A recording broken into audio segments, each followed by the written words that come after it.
This is NDTV, and you're watching Classics. Husain Saab, I hardly have to introduce you. Everybody knows M F Husain.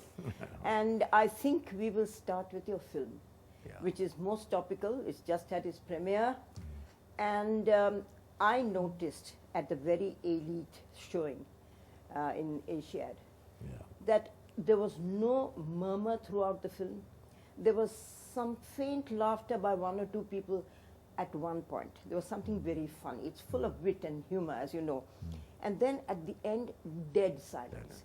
I have reviewed films for I can't remember how many years, certainly over 35 years. I've never known this to happen. How do you explain it? Because, you know, with my first film, Truth as a Painter, about 30 years back, there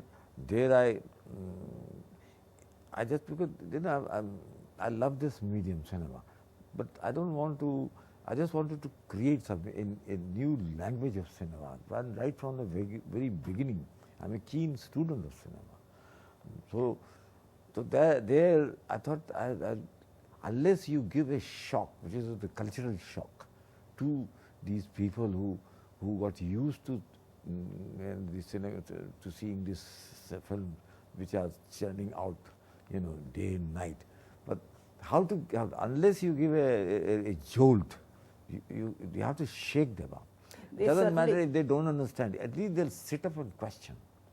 They certainly did, but I don't think they even questioned. It takes me back to 1968 when you got the Golden Bear Award at Berlin. The only time an Indian has got a Golden Bear for a documentary. It was your first film, and I'm glad they showed it here, because it had the same motifs: the lantern, the cow, the goat, the shoe, the umbrella. Now, I would like to compare your interest in filmmaking with that of Uday Shankar, who was also from a different medium. Oh, yeah, great. He was not a man of the cinema. He was a dancer, and look what he did with Kalpana. Kalpana, yes. Amazing film. It's unique. And in the same way, your film is unique. And I think the other reason is that you showed Madhuri Dixit in such a different light. Now, what were you trying to convey, if at all? A number of images, they're beautiful, the images. You're a painter. It is through the eyes of a painter. What did you want to convey with this film? The script which I wrote, nobody would understand, neither I would, how it is going to be, you know, translated into this medium. But I was, because I am taking a great risk, and on whose extent my own. I didn't borrow a pie from any. So I had a full freedom what I like to do it. Otherwise, they are so constrained if the film is financed by somebody else. So that I was fortunate to get that liberty. So I didn't bother about it whether, you know, even in the process of film shooting, even the cameraman supposed to say, oh, it will look ridiculous, it is not done that way. Sometimes, out of sheer disgust, he put the camera down. He said, this is not done this way. So, you know, but I had to, you know, get up and, what you call, impose mine. And I am the director, you have to listen to me. So these things went on, but, and halfway through the film, I knew something is coming, but I didn't know what shape will come. This is how it should be done, you know, the creative filmmaking. Absolutely. Because you can't just plan out everything shot by shot. Though it is not done normally and it costs more, you know. But Husain Saab, coming to now your life as a painter. That is ancient history now, how you trained. And when I first met you, you were painting cinema posters, Raj Kapoor, Nargis, etc., on the walls of the crematorium in Bombay.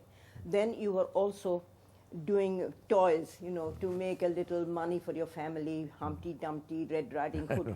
Then how did you slip into this serious painting? Serious painting? No. I think right from the very beginning, 1934, 33, when I was in Indore, and I was seriously engaged in painting, because I told my father, you know, I was about to appear for the matriculation examination there. So I said, I don't want, I'm not interested in it, though I'm a keen student of literature, but all these things doesn't concern me. And I know one thing, that I don't need any degree or any qualification so that I could get a job. So, so please relieve me from this. So, in spite of all the positions from the family, and they said, coming from a middle class family, you must have a degree to get some job or something, some profession. Even father said, you are good at drawing, so why don't you become a cutter? You know, the tailor took me there, and they say, you learn how cutting and all that. They said, I'm sure you would have made a wonderful tailor also, Husain sir, whatever you did.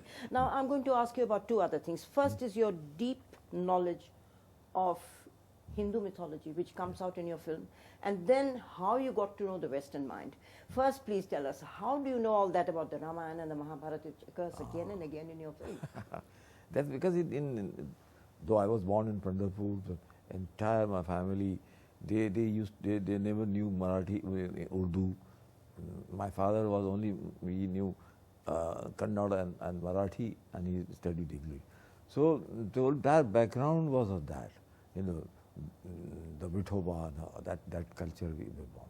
Then the family moved to Indore, you know, the Holkar state. There, the neighborhood I was there, my friend was the one Brahmin boy, Mankeshwar. So we became friendly. And I had a very strong inclination towards religion and philosophy.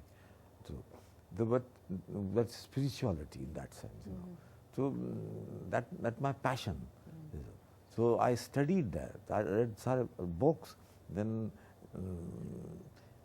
and I was quite familiar right from there, because it's fascinating all this Mahabharata and Ramyana as the folklore of a country. This is, and that belongs to not one community; it belongs to all the Indians. I say Ramayana and Mahabharata is our. Of course. And Western mind, I think it was that lady called Maria in Czechoslovakia. In '56, so happened that I went there as an exchange, cultural exchange. So I had an exhibition there, and there I met a girl, Maria Jurkova, a Slovak girl. She was a doctorate in philosophy. So I used to take some books from the Radha Krishnan's whole philosophy, and we used to discuss that.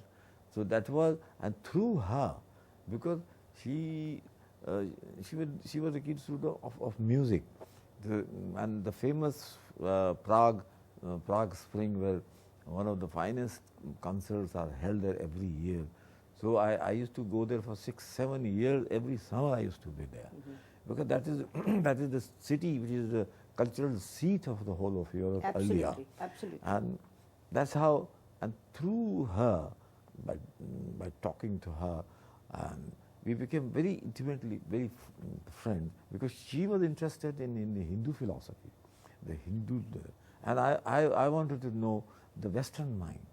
So this I got an opportunity, because for nearly 6-7 years, and I remember the first show when I had in '56, then she came and she said, I wish I could buy this, but I can't. So entire show I gave it to her. I'm sure you did. So that's how. And then I used to write her several letters.